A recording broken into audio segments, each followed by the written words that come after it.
তো আমাদের আইএলস এর যে 4টা মডিউল থাকে তার মধ্যে যে মডিউলটা সবচেয়ে ছোট্ট সেটা হচ্ছে আমাদের স্পিকিং মডিউল।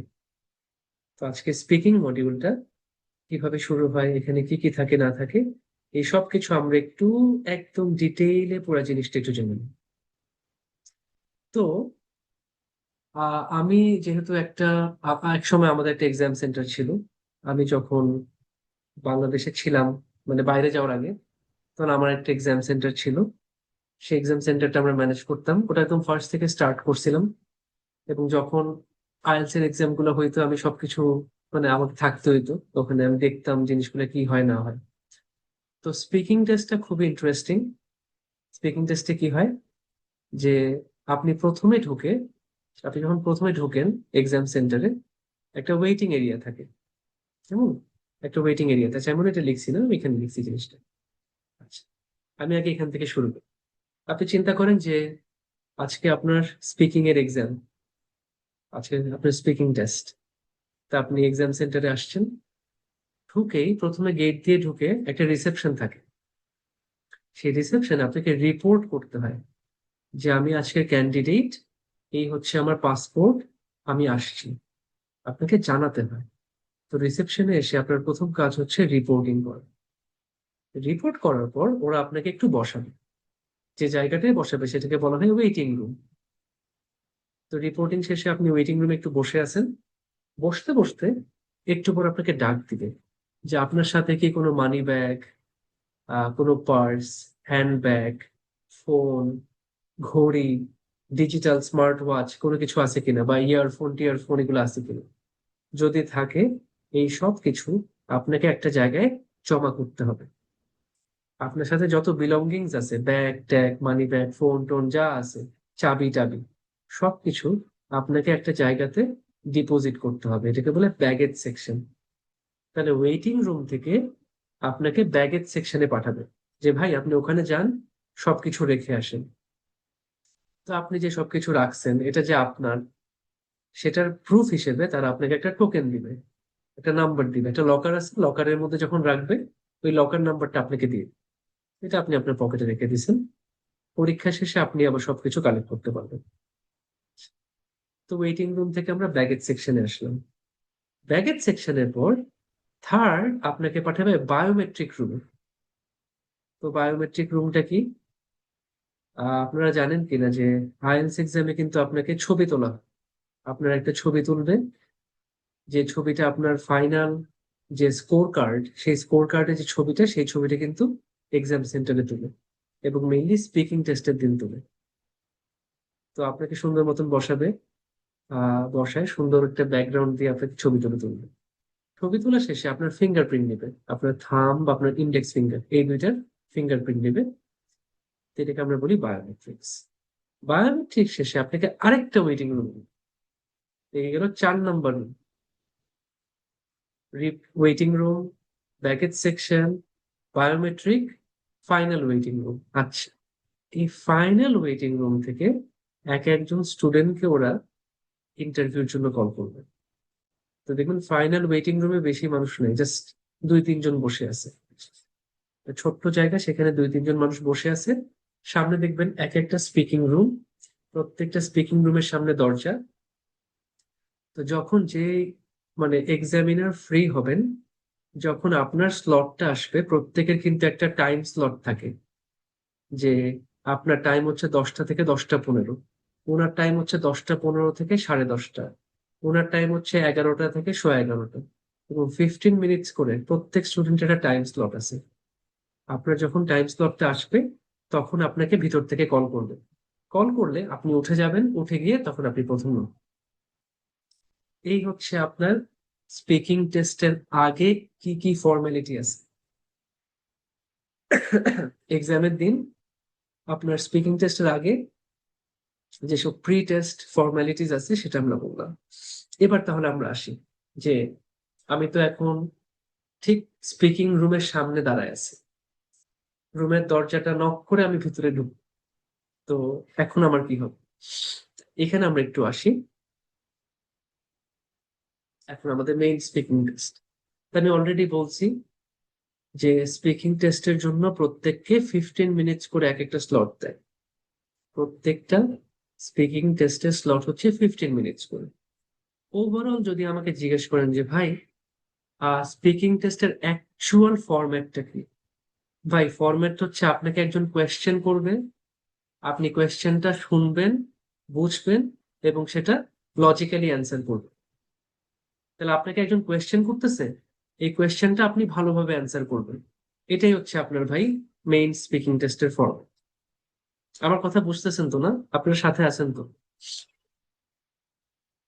কোনো প্রশ্ন থাকলে চ্যাট বক্সে বলতে পারবেন, করতে পারবেন, সমস্যা নেই। তাহলে ভাই খুব সিম্পল জিনিস, আপনার স্পিকিং টেস্টে দুইজন মানুষ থাকবে। একজন হচ্ছেন আপনি, আর একজন হচ্ছেন আপনার ইন্টারভিউয়ার, যিনি আপনাকে প্রশ্ন করবেন। তো উনি কোয়েশ্চেন করবেন, আপনি অ্যান্সার দিবেন। তো ওনার কোয়েশ্চেনের একটা ভালো অ্যান্সার যদি আপনি দিতে চান, আপনাকে অবশ্যই কোয়েশ্চেনটা বুঝতে হবে। তো উনি যে কোয়েশ্চেনটা করছেন, সেই কোয়েশ্চেনটা আপনার কাছে এক্স্যাক্টলি কি চায়, এই কোয়েশ্চেনটার একটা ভালো অ্যান্সার, একটা অ্যাপ্রোপ্রিয়েট অ্যান্সার কি হইতে পারে, সেটা আপনি বুঝে নেন। বোঝার পর সেটা আপনি প্রপারলি অ্যান্সার করেন, তাহলেই হয়ে গেছে। এটা হচ্ছে ভাই মেইন ফর্মেট। যারা এটা করতে পারে তাদের অনেক টিপস ট্রিক্স মানে আর মানে ওভাবে চিন্তাও করতে হয়। ঠিক আছে? তাহলে কোয়েশ্চেন শুনবেন, কোয়েশ্চেনটা শুনে বুঝেন, বুঝে অ্যান্সার করেন, শেষ। আপনার মেইন পারপাস, আপনার গোল কি থাকবে? আপনার গোল থাকবে to communicate easily and effectively. খেয়াল করেন, আপনার মেইন পারপাস হচ্ছে কমিউনিকেট করা। উনি আপনাকে প্রশ্ন করতেছেন, উনি আপনার কাছে কিছু জানতে চান। সেই উনি উনি আপনার কাছে যে কোয়েশ্চেনটা করছেন, সেই কোয়েশ্চেনটা আপনি প্রপারলি অ্যান্সার করেন। উনি যা জানতে চান সেটা ওনাকে আপনি বলেন। এই কমিউনিকেশনটা ইজি হইতে হবে। এই কমিউনিকেশনে কোনো মানে প্রেশার নাই, কোনো ফর্মালিটি নেই, কিছুই নেই। কমিউনিকেশনটা হবে ইজি এবং ইফেক্টিভ। আপনি প্রত্যেকটা অ্যান্সার খুব সহজে অ্যান্সার করবেন এবং ইফেক্টিভলি অ্যান্সার করবেন, প্রপার অ্যান্সার দিবেন। ব্যাস, এটাই হচ্ছে আমার কাজ।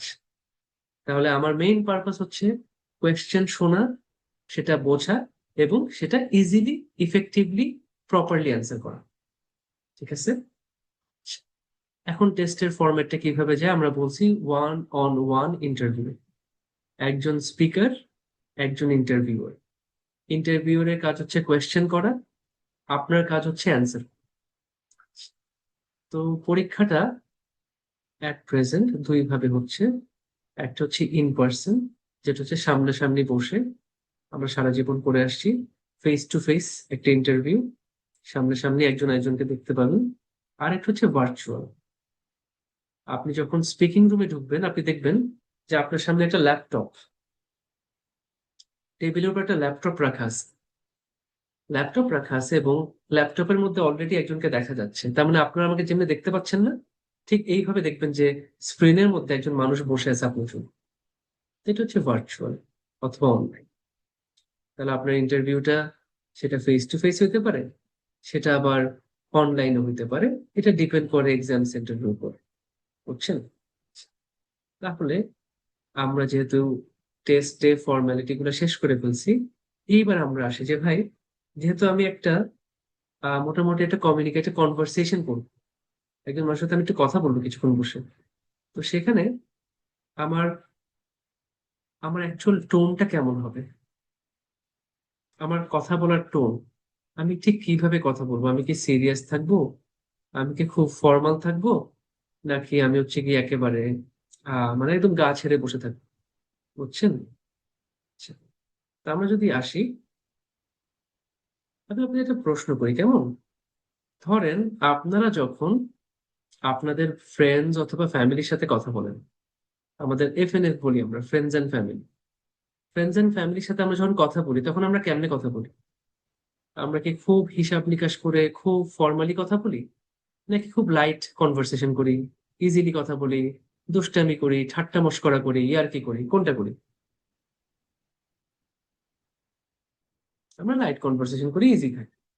আচ্ছা, যখন আমি আমার আহ ধরেন আমার টিচার অথবা আমার অফিসের কোনো সিনিয়র ম্যানেজার, আমার অফিসের সিনিয়র, আমার বস, তার সাথে কথা বলতেছি, তখন আবার আমরা অনেক ফর্মাল থাকি। কারণ হিসাব নিকাশ করে কথা বলতে হয়। আমি চাইলেই যা ইচ্ছে তা বলতে পারবো না। আমাকে একটু মেজার করতে হয়, একটু স্মার্টলি, একটু সুন্দর করে পোলাইটলি কথাবার্তা বলতে হয়, তাই না? আমাদের মধ্যে একটা রেসপেক্টেবল বাউন্ডারি আছে, যে বাউন্ডারিটা আমিও ক্রস করতে চাই না, আমার যিনি অফিস কলিগ আছেন উনিও করবেন না, আমার টিচারও করবেন না। এখানে মোটামুটি ফর্মাল একটা সম্পর্ক থাকে।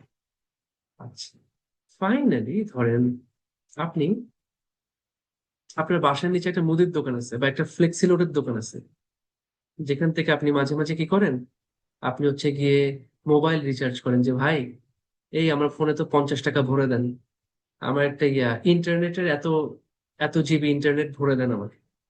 এই ভাই কি খবর, আপনার কি করতেছেন, হ্যাঁ ভালো আছেন নাকি? তো সেদিন দেখছিলাম আপনি ওখানে গেছেন। আচ্ছা, এই যে লোকটা আছে, এই লোকটার সাথে আপনার সম্পর্কটা কেমন? আপনার বাসার নিচের একটা মুদির দোকান অথবা একটা ফ্লেক্সি লোডের দোকান, তার সাথে আপনার সম্পর্কটা কেমন? সম্পর্ক ভাই ব্রাদার টাইপের, মামা টাইপের, তাই না? কিন্তু আপনি কি তাকে আবার গালি দিতে পারেন?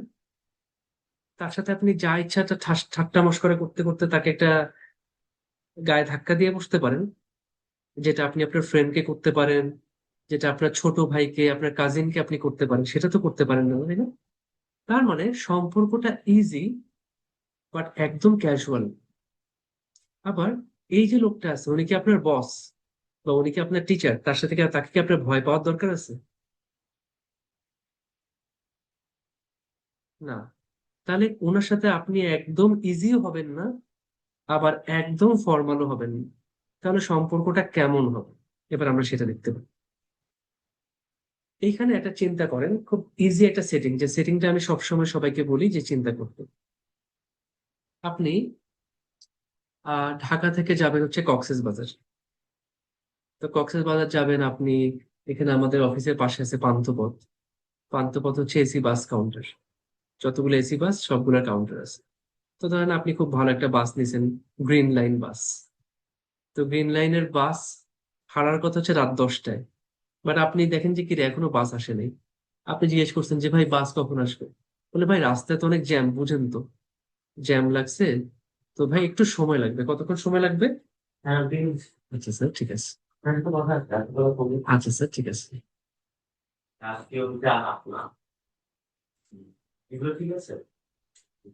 পারফেক্ট স্যার, শুনুন। আচ্ছা আমি বলবো স্যার, সমস্যা নেই, অসুবিধা নেই। ঠিক আছে, সালাম আলাইকুম।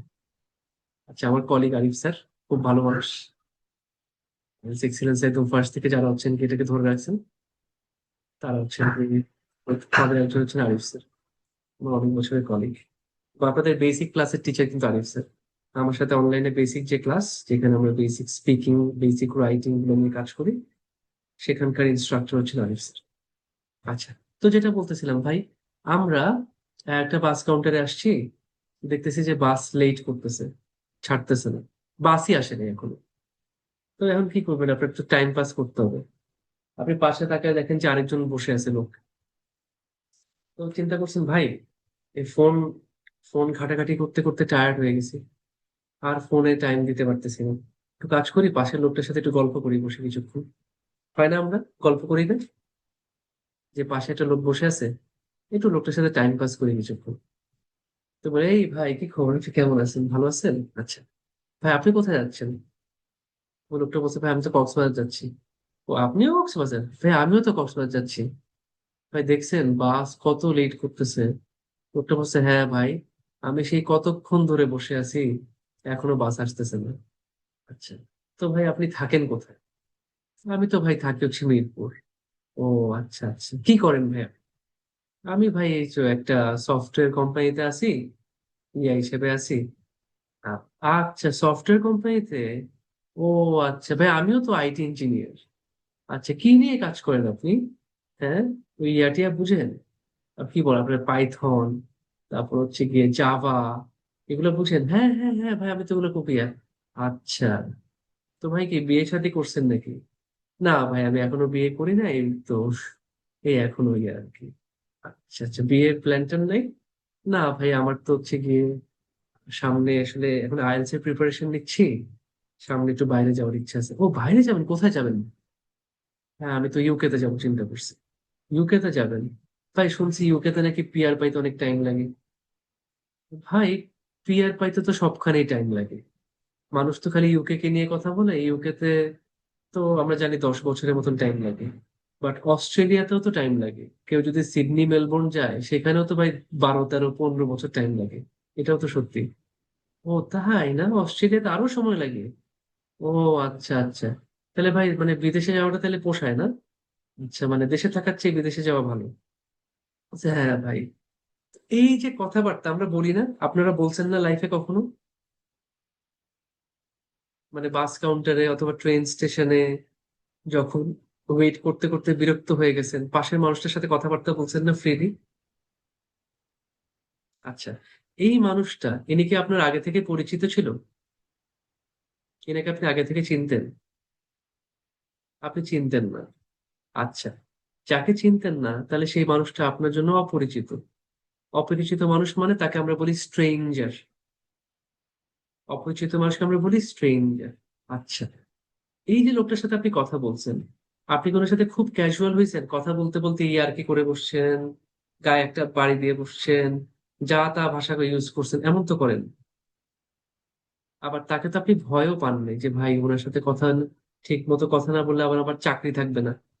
ব্যাপারটা তো এমন না যে ওনার সাথে আপনাকে খুব ভয় পাইতে হবে, খুব মেনে চলতে হবে, এমনও না। তো এই যে কনভারসেশনটা কিন্তু একটা ফ্রেন্ডলি কনভারসেশন।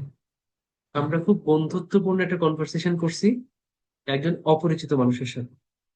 আপনার আইএলস স্পিকিং টেস্টের ফরম্যাট হচ্ছে এক্স্যাক্টলি সেম। এটা মাথায় ঢুকায় নেন। আপনার যে আইএলস স্পিকিং টেস্ট, এটার সেটিং এক্স্যাক্টলি সেম। আপনি একটা ফ্রেন্ডলি কনভারসেশন করতে যাচ্ছেন, একটা আড্ডা দিতে যাচ্ছেন, কিছুক্ষণ গল্প করতে যাচ্ছেন একজন স্ট্রেঞ্জারের সাথে। এই লোকটা সিম্পলি আপনার সাথে একজন স্ট্রেঞ্জার। উনি কোনো টিচার না, উনি আপনার বস না, উনি আপনার ফ্রেন্ডও না, ফ্যামিলিও না। উনি একজন মানুষ যাকে আপনি চিনতেন না, উনি একজন স্ট্রেঞ্জার, বাট উনি হচ্ছেন ঠিক বাস কাউন্টারের সেই ফ্রেন্ডলি লোকটার মতন, যার সাথে আপনি মন খুলে সবকিছু বলতে পারেন, যিনি আপনাকে কোনো কিছু বলবেন না। যিনি খুব নাইস একটা মানুষ। উনি আপনাকে কিছু প্রশ্ন করবে, আপনি সেই প্রশ্নগুলোর অ্যান্সার দিবেন। একজন অপরিচিত লোক যিনি আপনার সাথে ফ্রেন্ডলি। সবাই কি ধরতে পারছেন সেটিংটা? এটা কি বুঝতে পারছেন? আচ্ছা, তাহলে আইএলটিএস স্পিকিং টেস্ট নিয়ে আমাদের ভয় পাওয়ার কোনো দরকার আছে, বা ইন্টারভিউয়ারকে ভয় করার কোনো দরকার আছে? এই জিনিসটাই মাথায় ঢুকায় নেন। যখনই আপনি ধরে নেবেন যে না আমার ভয় পাওয়ার কোনো দরকার নেই, অটোমেটিক্যালি দেখবেন আপনার মনটা ফ্রেশ হয়ে গেছে, আপনি কনফিডেন্স বেড়ে গেছে। আমাদের মেইন ইয়াটাই হচ্ছে কনফিডেন্সের অফ। আমরা ভয় পাই। যখন ভয় পাই, ভয় হচ্ছে অপোজিট অফ কনফিডেন্স, তখন আমরা কনফিডেন্ট থাকতে পারি না। তো আপনাকে যেটা করতে হয় ভাই, মাইন্ডসেটটা ফার্স্টে যে ভাই আমি একটা মানুষ, মানুষটা খুব ভালো একটা মানুষ। আপনি ধরে নেবেন যে যে মানুষটা ভিতরে বসে আছে উনি খুব নাইস একটা মানুষ, উনি ফ্রেন্ডলি, উনি আমার সাথে সুন্দর করে মন খুলে কিছু প্রশ্ন করবে, আমি খালি অ্যান্সার দিব, শেষ। এখানে আমার কোনো রাইট রং এর কিছু নাই। মনে রাখবেন, there is no wrong answer in the IELTS exam. IELTS এক্সামে কোনো রং অ্যান্সার নাই। আপনি যাই বলবেন সেটাই রাইট। তাহলে আপনার ভয় কিসে? আপনি যে কথা বলবেন সেটাই যদি ঠিক অ্যান্সার হয়, আপনার তো আর ভয় পাওয়ার কিছু নেই, তাই না? আপনি যা বলবেন সেটাই রাইট। আচ্ছা, তা আমরা এটাই বলছি। তাহলে আমাদেরকে এই লোকটাকে, যিনি আমার স্পিকিং টেস্ট নেবেন বা আমাকে ইন্টারভিউ করবেন, ওনাকে আমার ভয় পাওয়ার কোনো কারণ নেই। But at the same time ওনাকে আমি রেসপেক্ট করবো। ওনাকে আমি ভয় পাবো না, ওনাকে নিয়ে আমি টেনশন করবো না। বাট আমি ওনার প্রতি রেসপেক্টফুল থাকবো, উনি আমার প্রতি রেসপেক্টফুল থাকবেন। ব্যাস। তো বেসিক যে ম্যানার্স আছে, বেসিক যে কার্টিসি আছে, সেটা আমরা মেনটেন করবো। ঠিক আছে? আচ্ছা, তো ওই যে আমরা ছিলাম ওই যে, আমরা মাত্র স্পিকিং রুমে ঢুকতেছি, দরজা দিয়ে ঢুকতেছি। তো ঢুকতে গেলে আমরা কি করি? ঢুকতে গেলে আমরা হয়তো পারমিশন চাই, এই করি সেই করি। আপনি যখন দরজায় নক করছেন, আপনি কিন্তু ভিতর থেকে সাউন্ড শুনবেন। উনি আপনাকে বলবে যে ইয়েস প্লিজ কাম ইন। যদি আপনি শুনেন উনি আপনাকে বলছে প্লিজ কাম ইন, তখন দরজা খুলে আপনি আর জিজ্ঞেস করবেন না যে মে আই কাম ইন। এই কাজটা করেন। যদি আপনি সাউন্ড শুনতে না পান, বাট ফিল করছেন যে হ্যাঁ উনি হয়তো মানে কিছু একটা বলছে, আপনি দরজা খুলে তখন জিজ্ঞেস করতে পারেন যে মে আই কাম ইন। কারণ মে আই কাম ইন প্রশ্নটা সবাইকে করা উচিত না, স্পেশালি যদি আপনি শুনতে পান বা কিছু কিছু এক্সাম সেন্টারে দরজাটা গ্লাসের থাকে, গ্লাস ডোর মানে ট্রান্সপারেন্ট থাকে। উনি আপনাকে এমন করলো গ্লাসের ওই পাশ থেকে, তা আপনি দেখছেন তো আপনাকে আসতে বলছে, আপনি আবার দরজা খুলে মে আই কাম ইন বলার কিচ্ছু নেই। আপনি যেটা করতে পারেন, দরজা খুলে আপনি ওনাকে গ্রিটিং দিতে পারেন। এবং গ্রিটিংটা যেটা হয় সেটা হচ্ছে যে গ্রিটিংটা বেশ কয়েকটা ওয়েতে কাজ করে। বাংলাদেশের হিসাবে সালামটা ইউনিভার্সাল গ্রিটিং, মানে এতে কোনো প্রবলেম নেই। অনেকে মনে করে সালাম দিলে মার্ক দিবেন নাকি, না। আপনি যদি সালাম দেন কোনো প্রবলেম নেই, বাট যদি দেখেন যে আপনার যিনি ইন্টারভিউর উনি, উনাকে দেখতে ভার্চুয়াল দেখা যাচ্ছে, উনি আহ হয়তো বাইরের মানুষ হইতে পারেন, বিদেশি কেউ হইতে পারেন, তখন আপনি ইউনিভার্সাল যে গ্রিটিং আছে খুব সুন্দর, সকালবেলা দুপুর 12টার আগ পর্যন্ত গুড মর্নিং, দুপুর 12টা থেকে সন্ধ্যা পর্যন্ত গুড আফটারনুন, সন্ধ্যার পর গুড ইভিনিং, যে টাইমে আপনার পরীক্ষা হবে আপনার লোকাল টাইম সেটা অনুসারে আপনি ওনাকে গ্রিট করবেন। মর্নিং, আফটারনুন, ইভিনিং, যেটা আপনি শুনবেন, ঠিক আছে? আপনাকে একটা সেকেন্ড টাইম দেবেন কেন।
তো আমরা যেটা বলতেছিলাম গ্রিটিং পর্যন্ত, যে দরজা খুলে আমরা কি করবো, আমরা গ্রিটিং করব। গ্রিটিংটা হইতে পারে সালাম হিসেবে, সেটা হইতে পারে যদি ফেস টু ফেসে আপনি সালাম দিতে পারেন, ফেস টু ফেসে আপনি গুড মর্নিং, আফটারনুন, ইভিনিং বলতে পারেন, কোনো সমস্যা নেই। আর যদি আপনি দেখেন ভার্চুয়াল, তখন সেফ হচ্ছে গুড মর্নিং যদি সকালবেলা হয়, দুপুর থেকে সন্ধ্যা আফটারনুন, সন্ধ্যার পর ইভিনিং, ঠিক আছে? তো আমরা তাহলে এখন পর্যন্ত এটা জানি বা সবাই বুঝতে পারছি যে আমাদের আইএলটিএস স্পিকিং টেস্টের ফরম্যাটটা হচ্ছে একটা ফ্রেন্ডলি, খুব, আমি বলতেছি না খুব ক্যাজুয়াল অথবা খুব ফর্মাল, সেটাকে আমরা দেখতে পারি একটা সেমি ফর্মাল লাইট কনভারসেশন হিসেবে। হালকা পাতলা ইজি একটা কনভারসেশন, যেটা আপনি সহজে কথা বলতে পারবেন, আপনি ফ্রেন্ডলি ওয়েতে কথা বলতে পারবেন, আপনার ইন্টারভিউর যিনি থাকবেন উনিও আপনার সাথে ফ্রেন্ডলি থাকবেন। একটা গল্প অথবা আড্ডার মুডে আপনারা কথা বলে যাবেন, ঠিক আছে? আপনি ধরেই নেবেন যে আপনার ইন্টারভিউর একজন নাইস মানুষ, একজন ফ্রেন্ডলি মানুষ, যার সাথে আপনি যে কোনো কিছু নিয়ে কথা বলতে পারবেন, ঠিক আছে? এখন একটা কোয়েশ্চেন করছেন সম্ভব, আমার স্পিকিং ভার্চুয়ালি হবে। অনেকে মনে করে grammatical error and sentence error হচ্ছে কিনা এটা নিয়ে একটু ভয় থাকে। আচ্ছা, ভালো একটা কথা বলছেন, অনেকে গ্রামার অথবা সেন্টেন্স কনস্ট্রাকশন ঠিক হচ্ছে কিনা এটা নিয়ে টেনশনে থাকে। এটা নিয়ে টেনশন করার কিছু নাই, কারণ স্পিকিং মডিউলে গ্রামারের মানে কোনো ভূমিকা নেই। গ্রামার নিয়ে আপনাকে টেনশন করতে হবে না। আপনি যদি তাকে জিনিসটা বুঝায় বলতে পারেন, সে যে কোয়েশ্চেনটা করছে এটা আপনি জাস্ট তাকে বুঝায় মানে রাইট অ্যান্সারটা দেন, তার যে অ্যান্সারটা দেওয়া দরকার সেটা দেন, তাহলেই হবে। স্পিকিং এর সময় গ্রামার ম্যাটার করে না, এটা আপনারা মানে একদম মাথায় মানে ইজি হয়ে যান ব্যাপার। স্পিকিং টেস্টের সময় গ্রামার ম্যাটার করে না, গ্রামার নিয়ে আপনাকে কোনো চিন্তা করতে হবে না। গ্রামার ভুল হইতে পারে, ইয়া হইতে পারে, কোনো সমস্যা নেই, জাস্ট অ্যান্সার করে গেলেই হবে, ঠিক আছে? আচ্ছা, এখন তাহলে আসি আমরা। আমরা যখন কথা বলবো, আমি বলছি আপনারা যে কোনো কিছু নিয়ে কথা বলতে পারবেন। কথা বলার সময় আপনাকে কি সবসময় ফ্যাকচুয়াল কথা বলতে হবে? আপনাকে কি সবসময় সত্যি কথা বলতে হবে? এমন কথা বলতে হবে যেটা তথ্য প্রমাণ আছে? নাকি আপনি চাইলে আপনার নিজের মতন করে একটা জিনিস বানায় বলতে পারেন, একটা ক্রিয়েট করে একটা কথা বলতে পারেন? এটা নিয়ে যদি কারো ডাউট থাকে, আমরা দুইটা ওয়েতে অ্যান্সার করতে পারবো। রিয়েল লাইফ থেকে, চলে গেছিল। আমরা রিয়েল লাইফ থেকে যত ফ্যাকচুয়াল ইনফরমেশন আছে, কোথায় চলে গেল? আরে, এখানে ছিলাম আমি।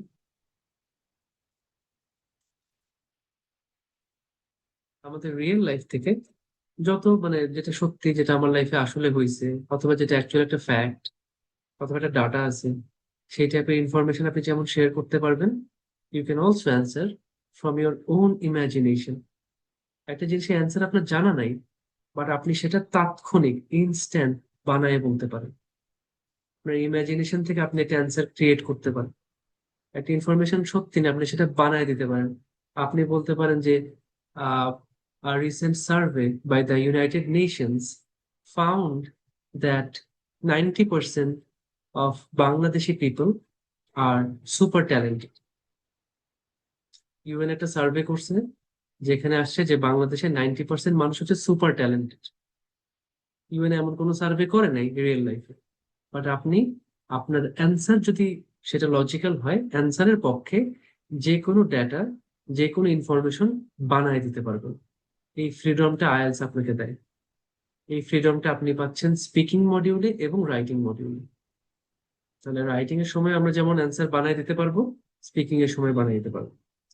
এটা কি ক্লিয়ার সবার? যে আপনাকে শুধুমাত্র সত্যি কথা থেকে বলতে হবে এমন কোনো ইয়া নেই। আপনি সত্যি কথাও যেমন বলতে পারবেন, আপনি যে কোনো কিছু ক্রিয়েট করতে পারবেন, ইমাজিন করেও বলতে পারবেন। দুইটাই কাজ করবে। এটা নিয়ে কোনো জাজমেন্ট নাই, এটা নিয়ে কোনো ফ্যাক্ট চেকিং নেই। কথাটা কি সত্য না, এটা নিয়ে কোনো রকম চেকিং নাই, কিছু নেই। তো রিয়েল লাইফ থেকেও কথা বলতে পারবেন, ইমাজিনেশন এবং ক্রিয়েটিভিটি থেকেও বলতে পারবেন। ক্লিয়ার?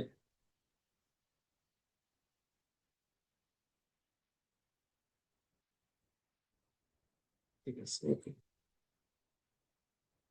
আসলে আমরা আইএলটিএস এক্সামে আমাদের কয়েকটা চ্যালেঞ্জ আছে, এই চ্যালেঞ্জ গুলোকে একটু চিনে নিই। এই চ্যালেঞ্জ গুলো কারা, এবং এই চ্যালেঞ্জ গুলো আমরা কিভাবে ওভারকাম করবো, ঠিক আছে? এগুলোকে আমি বলি enemies of the speaking test. আপনি আপনার শত্রুদেরকে চিনে নেন। যদি শত্রুদেরকে চিনে চিনে রাখতে পারেন, তাদেরকে আপনি অ্যাভয়েড করতে পারবেন। আর যদি এনিমি গুলোকে আপনি অ্যাভয়েড করতে পারেন, অটোমেটিক্যালি আপনার যে বেস্ট পারফরমেন্স সেটা আপনি দিতে পারেন। তো ধরেন একটা গাছটা এমনি উঠতেছে, গাছটা উঠতে গিয়ে একটা পাথর আছে, পাথরের মধ্যে গাছটা আটকায় গেছে, তাহলে এই গাছটা কিন্তু বড় হতে পারবে না। যদি আপনি পাথরটাকে সরায় নেন, তখন গাছটা কিন্তু আবার সুন্দর করে বড় হতে পারবে। তো এই পাথরটা হচ্ছে আমাদের শত্রু। তো কি কি প্রবলেম আছে, কি কি চ্যালেঞ্জ আছে যারা আমাদের আইএলটিএস ভালো করতে দেয় না? নাম্বার ওয়ান, আমার আমি নিজে, মানে I am my biggest enemy. I can be my biggest friend, but I can also be my biggest enemy. আমি কেন মানে নিজের শত্রু হইতে পারি, কিভাবে হইতে পারি? আমি যদি কারণ ছাড়া টেনশন করি, আমি বলে দিছি আমরা একটা ফ্রেন্ডলি কনভারসেশন করতেছি, একটা খুব লাইট একটা কথাবার্তা বলতেছি, লোকটাকে ভয় পাওয়ার কিচ্ছু নাই, তাই আপনার জন্য কোনোভাবেই টেনশন করা উচিত না। বাট তারপরে যদি আপনি টেনশন করেন, আপনি নার্ভাস হয়ে যান, আপনি প্যানিক করেন, আপনি ভয় পান যে হায় হায়, এই প্রশ্ন করছে, এই প্রশ্নের অ্যান্সার যদি আমি ঠিক মতন দিতে না পারি তাতে আমি শেষ, হায় হায় লোকটা আমাকে কি না কি প্রশ্ন করে, এই অযথা ভয়গুলো যখন আপনি পাচ্ছেন, অটোমেটিক্যালি আপনি নিজের উপর কিন্তু একটা প্রেশার অ্যাড করতেছেন। আর যখন আন্ডার প্রেশার আপনি কিন্তু পারফর্ম করতে পারবেন না। তাই জন্য আপনার এই সব জিনিসগুলো আপনাকে বাদ দিতে হবে। এই সব জিনিস, কোনো টেনশন নাই, নার্ভাস হওয়ার কোনো কারণ নেই, কোনো প্রশ্ন শুনে প্যানিক করবেন না, ওই লোকটাকে নিয়ে ভয় পাবেন না যিনি আপনার ইন্টারভিউ। এগুলো যদি অ্যাভয়েড করতে পারেন, তা আপনার জন্যই মানে ম্যাজিকের মতন কাজ করবে। আচ্ছা, আরেকটা খুব ভালো কথা বলছিলাম যে ভাই, there is no wrong answer. IELTS speaking এ কোনো ভুল অ্যান্সার নেই, আপনি যাই বলেন সেটাই রাইট। তো আপনি যদি যাই বলেন সেটাই রাইট হয়, তাহলে আপনার টেনশনে কি আছে? আপনি তো ভুল করতেই পারেন না। আপনি যা বলবেন সেটাই তো রাইট, তাই না? আপনার তো কোনো টেনশন নেই। কোনো ডিফিকাল্ট কোয়েশ্চেন যদি আসতেই পারে, এমন একটা কোয়েশ্চেন আসছে যে কোয়েশ্চেনটা আপনি পুরোপুরি বুঝতে পারতেছেন না, যেটা নিয়ে আপনার আইডিয়া কম, অথবা হয়তো কোনো আইডিয়াই নেই যাচ্ছে এই কোয়েশ্চেনটার অ্যান্সার আসলে কি হওয়া উচিত, বা এখানে এমন কিছু ওয়ার্ড আছে যে ওয়ার্ডগুলো আপনি বুঝতে পারতেছেন না, যে ভাই এই ওয়ার্ডগুলোর মিনিং তো আমি জানি না, যদি মিনিং জানতাম তাহলে হয়তো অ্যান্সার করতে পারতাম। আপনি এক্সামিনারকে খুব পোলাইটলি এই কোয়েশ্চেনটা রিপিট করতে বলতে পারেন, অথবা রিফ্রেজ করতে বলতে পারেন।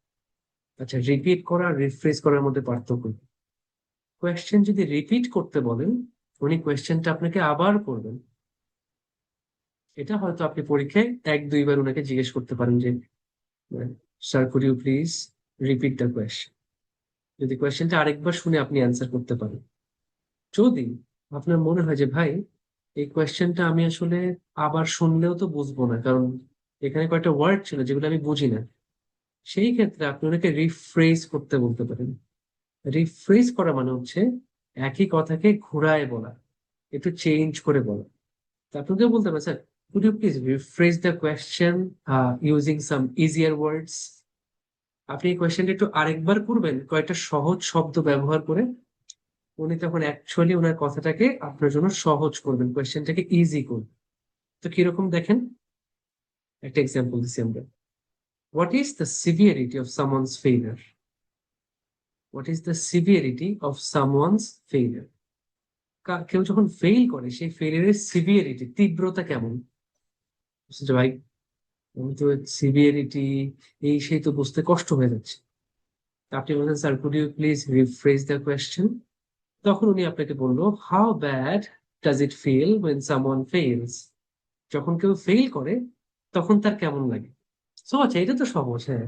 ফেল করলে হি ফিলস ব্যাড, নর্মাল জিনিস। কেউ যখন ফেল করে তার কাছে তো খারাপ লাগে, শেষ, সিম্পল জিনিস, তাই না? আচ্ছা, এখন তাহলে আমরা ইয়াতে আসি। আরেকটা question, are you fascinated about flights? যে আপনি কি ফ্লাইটস এর ব্যাপারে, যখন কেউ প্লেনে চড়ে, প্লেনে চড়ার ব্যাপারে কি আপনি খুব ফ্যাসিনেটেড? আপনি হয়তো বুঝতে পারেন না ফ্যাসিনেটেড মানে কি। আপনি কি করবেন যে, sir please refresh the question in easier words. তো উনি বললো যে, do you find flights exciting? আপনার কাছে কি ফ্লাইট জিনিসটা এক্সাইটিং লাগে? হ্যাঁ, খুব এক্সাইটিং লাগে, খুব ভালো লাগে। তো যখনই আপনি কোনো একটা কোয়েশ্চেন বুঝবেন না বা কোনো একটা ওয়ার্ড বুঝবেন না, সেটাকে আপনি সহজে রিফ্রেশ করতে বলবেন। ঠিক আছে? আচ্ছা, আমাকে আরেকটা মিনিট টাইম দিবেন জাস্ট।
আচ্ছা, আর অফিসে আছে তো, সবাই আসলে কালকের ইভেন্টের জন্য প্রিপারেশন নিচ্ছে, মাঝে মাঝে এসে একটু প্রশ্ন প্রশ্ন করে আর কি।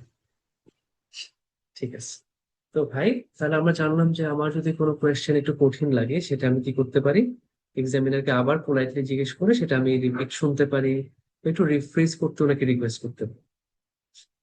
যদি মানে আরো কয়েকটা সত্য হচ্ছে, আমি যখন হেজিটেশন করি, অনেকে আছেন যে ভাই কোয়েশ্চেনের জন্য আমার দুইটা অ্যান্সার মাথায় আসছে, আমি কি এইটা অ্যান্সার দিব নাকি ওইটা অ্যান্সার দিব।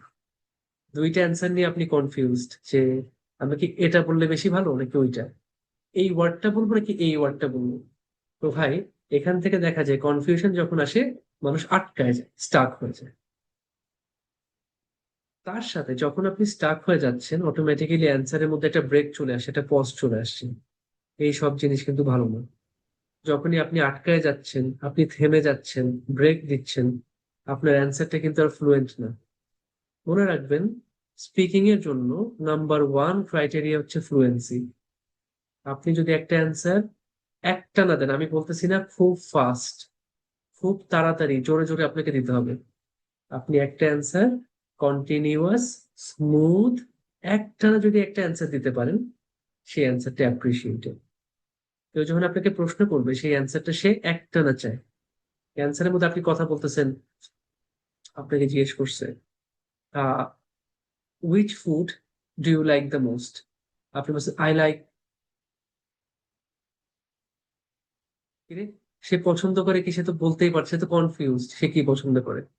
আপনি বললেন out of all the flavours I love chocolates the most, out of all the foods I love chocolate the most. ব্যাস, তাহলে আপনার কি হলো যে হ্যাঁ, যতগুলো খাবার আছে বা যতগুলো ফ্লেভার আছে তার সবগুলোর মধ্যে চকলেট হচ্ছে আপনার ফেভারিট। আপনি যে কোনো কথা বলেন, যদি আপনি একটানা বলতে পারেন continuously, without hesitation, without pause, that is a good মানে criteria for having a good score in speaking. আপনি চেষ্টা করবেন একটানা কথা বলতে, স্মুথলি কথা বলতে। এটাকে আমরা বলি ফ্লুয়েন্সি, যে আপনি এই জিনিসটাতে ফ্লুয়েন্ট। আপনি এখানে কোনো সমস্যা নেই, কোনো জড়তা নেই, কোনো সংকোচ নেই, আপনি সুন্দর একটানা কথা বলতে পারেন।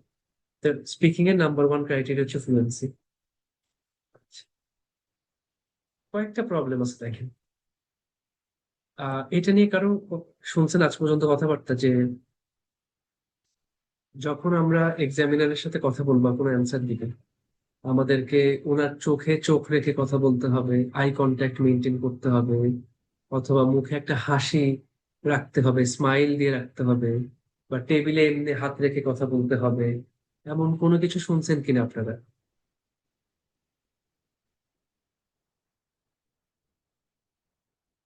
মানে এগুলা করতে হবে, না করলে খারাপ, শুনছেন কিনা? শুনেন নাই? ও শুনেন নাই, আচ্ছা ঠিক আছে, নাইস। না শুনলে ভালো। বাট আমরা অনেক কেস পাই যেখানে মানুষ মনে করে যে মানে এগুলো অনেকখানে বলা হয়, অনেক ইউটিউব টিচাররা পড়ায় যে আই কন্ট্যাক্ট মেনটেন করতে হবে, স্মাইলি ফেস মেনটেন করতে হবে, টেবিলের উপর হাত রেখে কথা বলতে হবে। এই টাইপের কথাবার্তা বলে, যেগুলো ঠিক না, এগুলো আসলে ভুল, এগুলো কিছু মিথ, এগুলো নিয়ে অনেকের কনফিউশন থাকে। সেই কারণে আমরা জিনিসগুলো বলি। আপনাকে কখনোই আই কন্ট্যাক্ট মেনটেন করতে হবে না। আপনি চাইলে পুরো পরীক্ষাটা আপনি নিচের দিকে তাকায় অ্যান্সার করতে পারবেন। যা কোয়েশ্চেন করছে আপনি নিচের দিকে তাকায় কথা বলতে পারবেন, উপরের দিকে তাকায় কথা বলতে পারবেন, উনার দিকে তাকায় কথা বলতে পারবেন।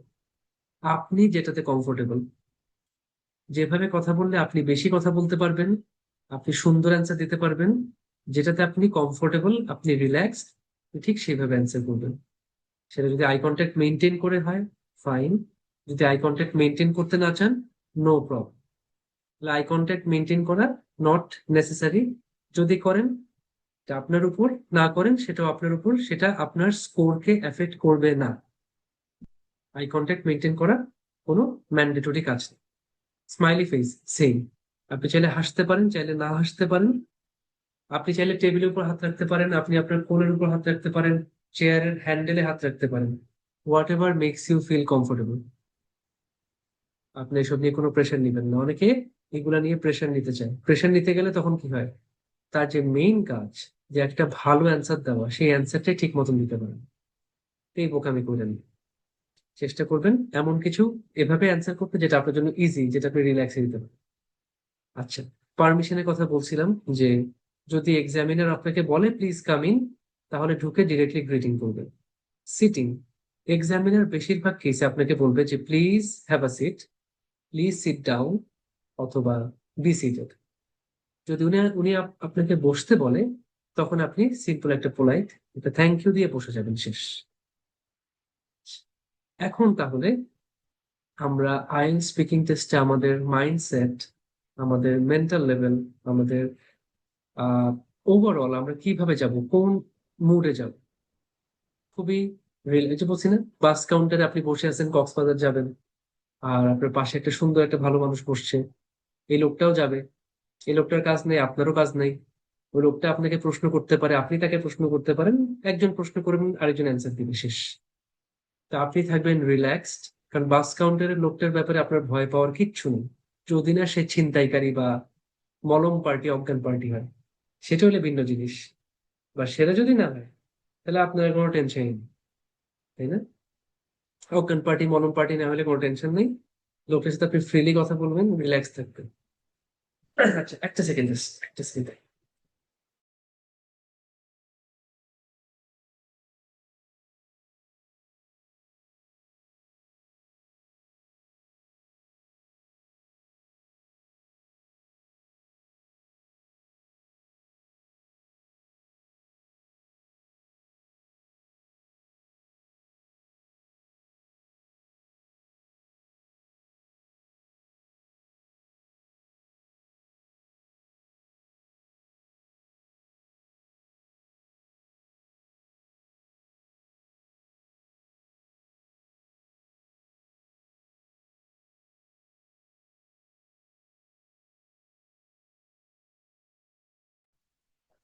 ঠিক আছে, তো যেটা বলছি, আমি যখন আমার এই মানুষটা একটা মানুষ যিনি আমার জন্য স্ট্রেঞ্জার, যিনি একটা ফ্রেন্ডলি মানুষ, তার সাথে যখন আমি কথা বলবো, আমার তো ভয় পাওয়ার কোনো কারণ নাই, আমার তো ইয়া করারও কোনো কারণ, জাস্ট খুব রিল্যাক্সড, নাইস।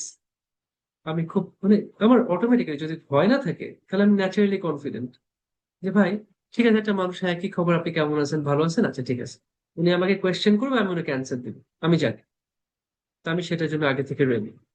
যেহেতু আমি রেডি, এটার জন্য আমি এনাফ প্রিপারেশন নিচ্ছি, আমি অটোমেটিক্যালি এখান থেকে আমার কনফিডেন্স চলে আসছে যে আমি জানি আমাকে কি টাইপের কোয়েশ্চেন করবে, আর সেই কোয়েশ্চেন গুলো কিভাবে অ্যান্সার করতে হবে। I have practised enough times, and I know my weaknesses, I know my strengths, I have no reason to be afraid. আমি জাস্ট সুন্দর মতন ওনার প্রশ্ন শুনবো, প্রশ্নটা বুঝবো, সেটা আমি অ্যান্সার করবো। আমি অটোমেটিক্যালি রিল্যাক্সড, আমি ইজি, আমি লাইট, আমি কনফিডেন্ট। আমার কোনো ভয় নাই, টেনশন নাই, নার্ভাস হচ্ছি না, কোনো নেগেটিভিটি নাই। ফ্রিলি গল্প করতে যাচ্ছি, আড্ডা দিব ওনার সাথে।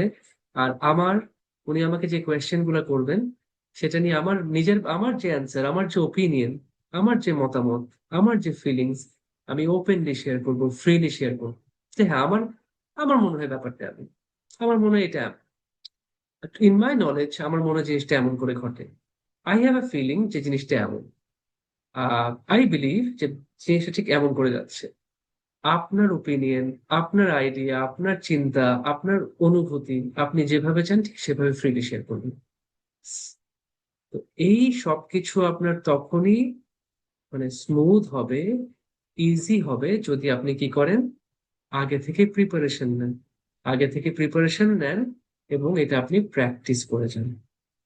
আমি বলছি যে স্পিকিং টেস্টের যে ফরম্যাটটা, এটার যে কোয়েশ্চেন গুলা, আপনি যদি এনাফ টাইমস প্র্যাকটিস করেন, এই সেটিংটাতে বারবার নিজেকে ইউজ টু করেন যে হ্যাঁ, ঠিক 15 মিনিটের জন্য এই প্রশ্নগুলো আসবে, এতগুলা কোয়েশ্চেন আসে, এভাবে আসে, এই আসে, ওই আসে, আমি আগে থেকে জানি। তখন আপনি যত বেশি এটাতে ইউজ টু হবেন প্র্যাকটিস করে করে, তত আপনার জন্য জিনিসটা সহজ। তাহলে আমাদের কাজ হচ্ছে প্রায়র প্রিপারেশন। আমরা আগে থেকে প্রিপারেশন নিব। এখন যখন আমরা এই যে ক্লাস করতেছি, ক্লাসের পাশাপাশি যখন বাসায় আছি আমরা প্র্যাকটিস করব। আমি নিজের সাথে প্র্যাকটিস করতে পারি, আমি একটা ফোনের মধ্যে করতে পারি, ফোনটা নিয়ে ফোনের মধ্যে আমি সেলফি প্র্যাকটিস করতে পারি, নিজের দিকে তাকায় তাকায় আমি কথা বলতে পারি। শুরুতে কষ্ট লাগবে, একটু অকওয়ার্ড লাগবে, আস্তে আস্তে আপনি ইজি হবেন। যখন মানুষ নিজের দিকে তাকায় কথা বলা শিখে যায়, আর তার কোনো কিছু কোনো সমস্যা হয় না, সে সবকিছু করতে পারে। জিনিসটা শুরুতে একটু অকওয়ার্ড হবে, বাট আপনাকে এইটা আস্তে আস্তে কন্টিনিউ করতে হবে এবং সেটাকে স্মুথ ইয়াতে নিয়ে যেতে হবে। যেহেতু আপনারা অনলাইনে ক্লাস করেন, তা আমি ধরে নিব যে আপনারা অ্যাটলিস্ট এই ব্যাপারে কমিটেড থাকবেন। আচ্ছা, এখন এই জিনিসগুলো প্র্যাকটিস করার জন্য আপনাদের আরেকটা সুন্দর জিনিস আছে, সেটা কি, সেটা আমি একটু দেখাচ্ছি আপনাদেরকে, আমাকে একটা মিনিট টাইম। এটা আপনাদের জন্য আমি মোটামুটি কতদিন, প্রায় কত বলবো, উম 3-4 বছরের মোটামুটি কাজ কাম এটা। আমাদের একটা রিসোর্স ব্যাংক আছে, একটা রিসোর্স ব্যাংক। এটা আপনারা আপনাদের কাউন্সিলরদের থেকে নিয়ে নেবেন সবাই। আমি দেখাই দিই। আপনারা তো অনেকে পাইছেন, আবার অনেকে হয়তো এটার ব্যাপারে জানেন না এখনো। আপনাদের কাউন্সিলরকে ফোন করবেন, ফোন করে এটা কিভাবে অ্যাক্সেস করতে হবে, আপনাদের গ্রুপে যে গুগল ক্লাসরুমের একটা লিঙ্ক দেয় সেখান থেকে কিভাবে অ্যাক্সেস করবেন যদি না বুঝেন, কাউন্সিলরের সাথে কথা বলে এটা ক্লিয়ার হয়ে নেবেন। এইখানে আমাদের অনেক জিনিস আছে, দেখবেন তার মধ্যে একটা এসএ ব্যাংক আছে, ঠিক আছে? আমাদের এসে ব্যাংক আছে,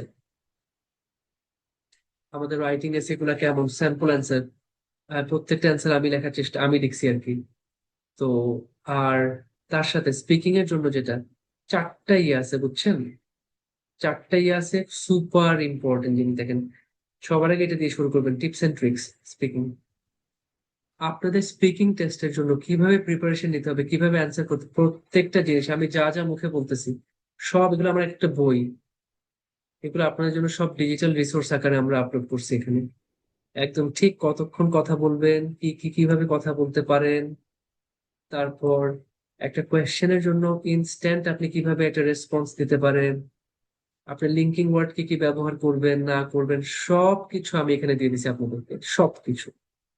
যদি এই পিডিএফটা মাত্র 83 পেজ, 83 পেজেস, এটা পড়তে আপনাদের কত, 1 সপ্তাহ লাগা উচিত সর্বোচ্চ, 1 সপ্তাহ। গল্পের মতন করে পড়বেন। এবং এখানে বেশ কিছু আমার অ্যান্সার আছে, কোয়েশ্চেন এবং স্যাম্পল অ্যান্সার দেওয়া আছে, জাস্ট সুন্দর করে জাস্ট গল্পের মতন করে পড়ে যাবেন। এটা একটা। সেকেন্ডটা স্পিকিং স্ট্র্যাটেজিস, সিমিলার আরেকটা বই, এখানেও আপনাদের এরকম একই কিছু স্ট্র্যাটেজি আছে এবং তার সাথে কিছু স্যাম্পল অ্যান্সার আছে। আপনি যে সুন্দর করে পড়বেন, পড়ে দেখবেন যে আপনার নিজের জন্য এটা অনেক ইউজফুল হয়ে গেছে। তাই না? আমি কিছু ইউজফুল ইডিয়ম বলছি, আমি বলি ইটস ভেরি ইজি, তাই আমি একটা সুন্দর একটা ইডিয়ম ইউজ করতে পারি, it's as easy as a pie, অথবা it's a piece of cake, মানে এই জিনিসটা অনেক সহজ। ঠিক আছে? তো ভাই, খুব সুন্দর করে অর্গানাইজ করে দিছি আপনাদের জন্য সবকিছু। শুধু আপনার কাজ হচ্ছে প্রতিদিন এখান থেকে প্রত্যেকটা পিডিএফ থেকে 10 পেজ করে পড়া। তো এর আগে টিপস এন্ড ট্রিক্স, এটা স্ট্র্যাটেজিস, এরকম করে আরো দুইটা আছে, একটা হচ্ছে স্পিকিং অ্যান্সার কম্পাইলেশন 1, কম্পাইলেশন 2। এই চারটা পিডিএফ এ আপনাদের গত 2-3 বছরে যত আইএলটিএস এর মেইন এক্সামের কোয়েশ্চেন আসছে, স্পিকিং টেস্টের কোয়েশ্চেন, প্রত্যেকটা কোয়েশ্চেন অ্যান্সার সহকারে আমি ডিটেইলে লিখে দিছি। আপনাদের কাজ শুধু এই কোয়েশ্চেন গুলা পড়ে অ্যান্সার গুলা পড়ে ফেলা। যে আচ্ছা, এই কোয়েশ্চেনের অ্যান্সারটা এভাবে দিতে হবে, এই কোয়েশ্চেন অ্যান্সারটা এভাবে। আমার একটা অ্যান্সার আছে, এই অ্যান্সারটাকে আপনি আবার আপনার মতন করে মডিফাই করতে পারবেন। যে আচ্ছা, তাহলে আমি একটু এমন করে অ্যান্সার দিতে পারি, আমি একটু এমন করে বলতে পারি। বুঝছেন? তা আমার আইডিয়ার সাথে আপনি আপনার আইডিয়াটা কম্বাইন করবেন, দুইটা আইডিয়া কম্বাইন করে আপনি একটা সুন্দর অ্যান্সার ক্রিয়েট করবেন। আচ্ছা, এই পয়েন্টটাও তো বলা যায়, আমাদের যতগুলা স্পিকিং মানে এগুলা কিন্তু কমন পাওয়া যায় ভাই। কেউ যদি এই চারটা পিডিএফ 100% শেষ করেন, চারটা পিডিএফ আছে, tips and tricks, strategies, compilation 1, compilation 2, চারটা পিডিএফ এ যত কোয়েশ্চেন এবং অ্যান্সার, যদি আপনি জাস্ট সুন্দর করে বুঝে বুঝে বুঝে বুঝে রিডিং পড়ে ফেলেন, আপনি এখান থেকে পরীক্ষায় কমন পাবেন, টপিক কমন পাবেন, কোয়েশ্চেন কমন পাবেন। এখন পর্যন্ত সবাই পাইছে, কিন্তু তা আপনাদের না পাওয়ার কোনো কারণ নেই। আচ্ছা, তো এই যে রিসোর্স ব্যাংক আপাতত আপনারা স্পিকিং এর জন্য দিয়ে দেখে রাখেন, এখান থেকে আপনারা স্পিকিং এর সবগুলো অ্যান্সার আপনি এখানে করে ফেলবেন, কেমন? ইনশাল্লাহ আপনাদের অনেক হেল্প হবে জিনিসটা। এর সাথে ভোকাবুলারি তো আছেই, কলোকেশন আছে, প্রিপোজিশন আছে, সব যা যা আছে প্রত্যেকটা জিনিস পড়ে ফেলবেন। আমি একটু আবার আসি। তাহলে আপনার স্পিকিং টেস্টে ভালো করার মেইন ফর্মুলা হচ্ছে প্রায়র প্রিপারেশন। যত বেশি প্র্যাকটিস করবেন, প্রিপারেশন নেবেন, তত ভালো আপনার পরীক্ষা হবে।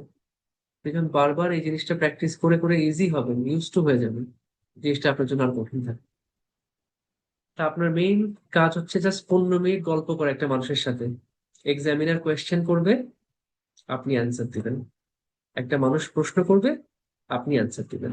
স্টাইলটা হচ্ছে কোয়েশ্চেন শুনবেন, চিন্তা করে বুঝে শুনে থটফুলি অ্যান্সার করবেন, ঠিক আছে? স্পিড, কথা বলার স্পিড কেমন থাকবে? আমি বলি যে ভাই, আপনার কথা বলার স্পিডটা এমন হবে যেটা কিনা আপনার জন্য কমফোর্টেবল। কেউ যদি থাকেন যে ন্যাচারালি খুব তাড়াতাড়ি কথা বলেন, আপনি একটু হালকা একটু আস্তে কথা বলতে পারেন। আর কেউ যদি থাকেন যে আপনি আস্তেই কথা বলেন, তাহলে আপনি এভাবে এটাই কন্টিনিউ করেন। কারণ আস্তে যখন আমরা কথা বলি, একটা কথা বলতে বলতে সেকেন্ড আরেকটা আইডিয়া চিন্তা করার সময় পাই, এটা আপনারা নিশ্চয়ই জানেন। আমরা যদি খুব ফাস্ট কথা বলি, তাইলে কিন্তু কথা শেষ হয়ে যায় কিন্তু আইডিয়া চিন্তা করার সময় থাকে না। বাট আমরা যদি আস্তে কথা বলি, তখন লাভটা কি হয়, আস্তে কথা বললে আপনি একটা কথা বলতে বলতে আরেকটা কথা চিন্তা করার সময় পান। তো প্রথম আইডিয়াটা এক্সপ্লেইন করতে করতে সেকেন্ড আইডিয়াটা চিন্তা করে আপনি সেটা নিয়ে কথা বলার সুযোগ। একটু আস্তে কথা বলেন, নিজেকে সময় দেন, তাহলে আপনি বেটার অ্যান্সার করতে পারবেন। মার্কিং ক্রাইটেরিয়া, তা আমরা বলছি যে ভাই, মার্কিং ক্রাইটেরিয়া নাম্বার ওয়ান হচ্ছে ফ্লুয়েন্সি। আপনার অ্যান্সার গুলো যেন স্মুথ হয়, কন্টিনিউয়াস হয়, একটানা সুন্দর করে আপনি ন্যাচারালি কথা বলতে পারতেছেন। আপনাকে মানে কোনো প্রেশার নিতে হচ্ছে না, ধাক্কা দিয়ে পুশ করে করে কথা বলতে হচ্ছে না, আপনি খুব রিল্যাক্সে সুন্দর করে কথা বলতে পারতেছেন। Fluency number one. সেকেন্ড হচ্ছে প্রোনাউন্সিয়েশন। প্রোনাউন্সিয়েশন মানে আপনার কথা বা আপনার উচ্চারণ, এটা স্পষ্ট, এটা ইজি, এটা যে কেউ শুনে বুঝতে পারে, এটা স্পষ্ট উচ্চারণ হয়, সহজ উচ্চারণ হয়। আপনার প্রোনাউন্সিয়েশনটা যে কারোর জন্য শোনা এবং বোঝাটা ইজি এবং ক্লিয়ার। এবং প্রোনাউন্সিয়েশনকে অ্যাকসেন্টের সাথে গুলাই ফেলবেন না। অ্যাকসেন্ট হচ্ছে একটা একটা একটা যে কোনো একটা অঞ্চলের, একটা পার্টিকুলার অঞ্চল বা একটা এরিয়ার লোকাল যে মানে টোন, সেটাকে বলা হয় অ্যাকসেন্ট। যেমন ইংল্যান্ডের মানুষ এই ব্রিটিশ অ্যাকসেন্টে কথা বলে, অস্ট্রেলিয়ান অ্যাকসেন্ট আছে, আমেরিকান মানুষ আমেরিকান অ্যাকসেন্টে কথা বলে। আপনাকে অ্যাকসেন্টে কথা বলতে হবে। অ্যাকসেন্ট কখনোই ম্যাটার করে নেই, ম্যাটার করবেও না। ওরা সবাই জানে যে আমরা বাংলাদেশি, আমরা নন ইংলিশ স্পিকিং মানুষজন, আমরা কথা বলবো হচ্ছে আমাদের লোকাল অ্যাকসেন্টে। তো আপনার কাজ হচ্ছে খালি প্রোনাউন্সিয়েশনটা ঠিক রাখা, স্পষ্ট উচ্চারণে কথা বলবেন, এবং ভোকাবুলারি, কারেক্ট ভোকাবুলারি। আপনি যে সিচুয়েশনটা এক্সপ্লেন করতেছেন, সেই সিচুয়েশনটা এক্সপ্লেন করার জন্য রাইট ওয়ার্ড গুলো আপনি চুজ করবেন। যে ওয়ার্ড গুলো সঠিক সেই ওয়ার্ড গুলো আপনি চুজ করবেন। এমন ওয়ার্ড নিয়েন না যে ওয়ার্ডটা ভুল হয়। যেন আমি বলতে চাচ্ছি যে আহ আচ্ছা দেখি আপনারা বলেন, I feel dash after working all day. সারাদিন কাজ করে আমি এমন ফিল করি। দেখি আপনারা আমাকে বলেন তো এখানে কোন ওয়ার্ডটা আমি দিতে পারি।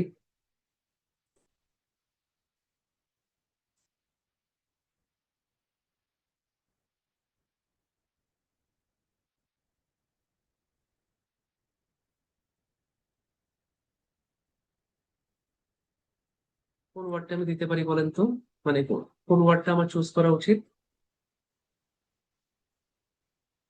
তিনটা অপশন আছে, তিনটা অপশনের মধ্যে কোনটা? আচ্ছা, আব্দুল আজিজ হাসনাত ভাইয়া বলছেন ফ্যাটিগড, রাকিব ভাইয়া বলছেন হেজিটেন্ট। আচ্ছা, আর কেউ এনার্জাইজড বলবেন না? আচ্ছা, সারাদিন কাজ করলে আমি কি হব? সারাদিন কাজ করার পর কি আমার শরীরে এনার্জি থাকবে? এনার্জাইজড মানে হচ্ছে আমি আরো উজ্জীবিত ফিল করতেছি, আমার মনে হচ্ছে ভিতরে এনার্জি চলে আসছে, এটা হচ্ছে এনার্জাইজড।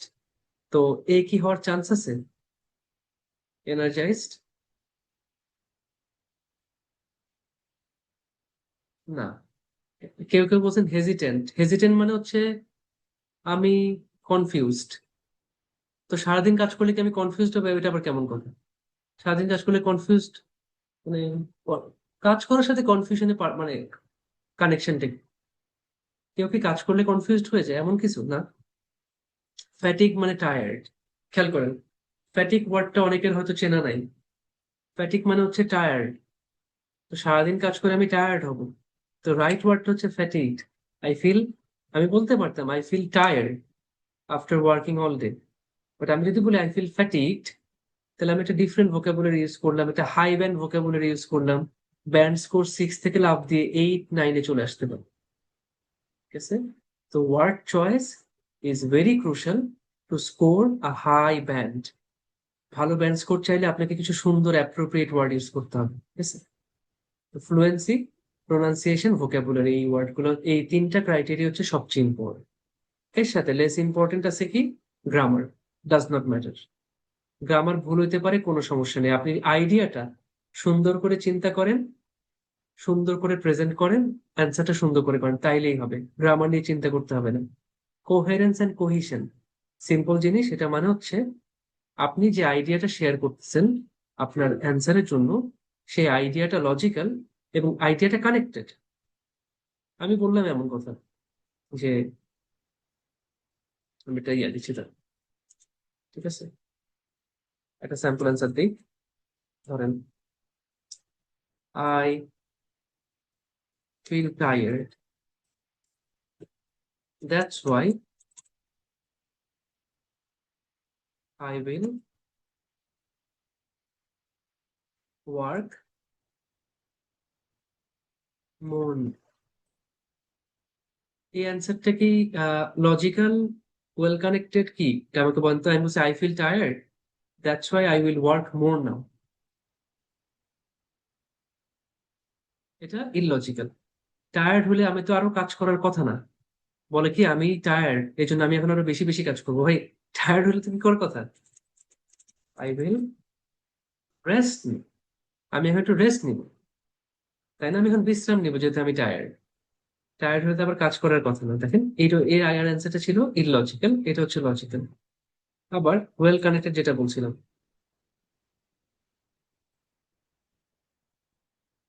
আই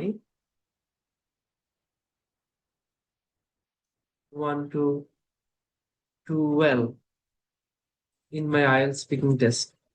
আইএলটিএস স্পিকিং টেস্টে আমি ভালো করতে চাই,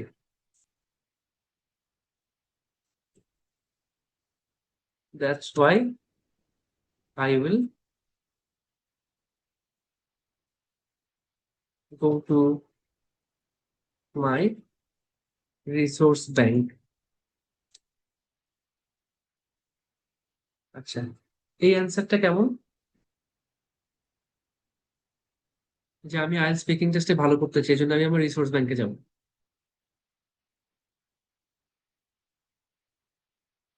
এই অ্যান্সারটা কেমন? Logical, illogical, connected, not connected, কোনটা কেমন? Logical, well connected, almost logical. আচ্ছা আসেন, এখন ধরেন আমি এটাকে একটু বাড়াইলাম।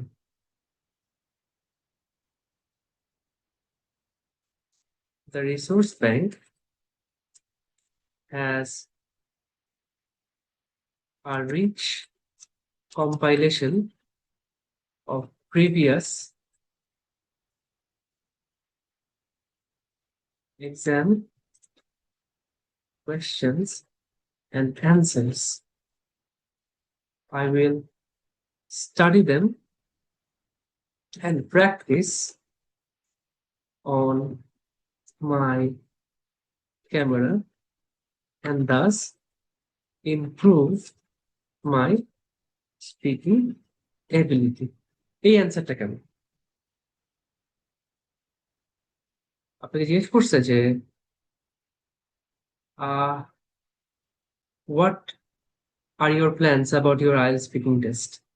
আপনি বলছেন আমি আমার স্পিকিং টেস্টে ভালো করতে চাই, I want to do well in my IELTS speaking test, that's why I will go to my resource bank. এখন এখানে যদি অ্যান্সারটা শেষ করে দিতাম, রিসোর্স ব্যাংকে যে কি আছে, রিসোর্স ব্যাংকে কি করলে আমার স্পিকিং টেস্টটা ভালো হবে, সেটা তো আমি এক্সপ্লেন করলাম না। আমি আরেকটু বললাম যে ভাই, the resource bank has a rich compilation of previous exam questions and answers. I will study them and practice on my camera and thus improve my speaking ability. আমি রিসোর্স ব্যাংকে যে অনেক প্রিভিয়াস কোয়েশ্চেন এবং অ্যান্সারের compilation আছে সেগুলো পড়বো, practice করব, এভাবে আমার স্পিকিং এবিলিটি বাড়াবো।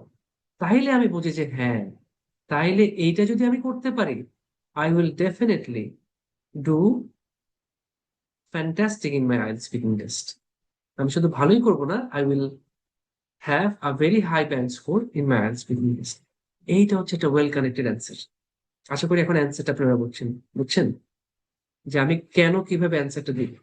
আমি অ্যান্সারটা চাইলে শর্টে দিতে পারি, অ্যান্সারটা ইনকমপ্লিট, পুরোপুরি কমপ্লিট হয় নাই, আরেকটু কিছু আসতে পারতো। আমি যখন পুরো অ্যান্সারটা সুন্দর, ওয়েল এক্সপ্লেইনড, প্রপার রিজনস, সবগুলো রিজন ঠিক মতন দিচ্ছি, লজিক ঠিক আছে, কানেকশনটা ঠিক আছে, এক্সপ্লেনেশনটা ঠিক আছে, তখন কি আমার অ্যান্সারটা হচ্ছে একটা পারফেক্ট অ্যান্সার।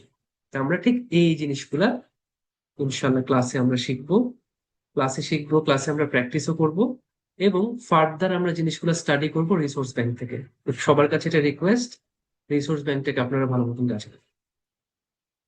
তো এই হচ্ছে আমাদের আজকের IELTS speaking master class orientation. আমরা চেষ্টা করছি স্পিকিং টেস্টে কি হয় না হয়, কোন জিনিসগুলো আমাদেরকে ভোগায়, কোন জিনিসগুলো যদি ঠিক করতে পারি আমরা অনেক ভালো একটা স্কোর করতে পারবো, আমাদের মাইন্ডসেটটা কি হওয়া উচিত, অ্যাটিটিউড কেমন থাকবে, আমাদের মেন্টাল প্রিপারেশন কেমন থাকবে, এবং ফাইনালি আমরা কোন কোন জিনিসগুলো যদি টেক কেয়ার করি আমার একটা ভালো ব্যান্ড স্কোর করা সম্ভব। তার সাথে আমাদের রিসোর্স ব্যাংক তো আছে, যেখান থেকে আমরা ইনশাল্লাহ রেগুলার স্টাডি করে আমাদের প্রপার নলেজ আমরা গেইন করব, এবং সেটা প্র্যাকটিস করে করে আমাদের স্পিকিং ফ্লুয়েন্সি ডেভেলপ করবো ইনশাল্লাহ।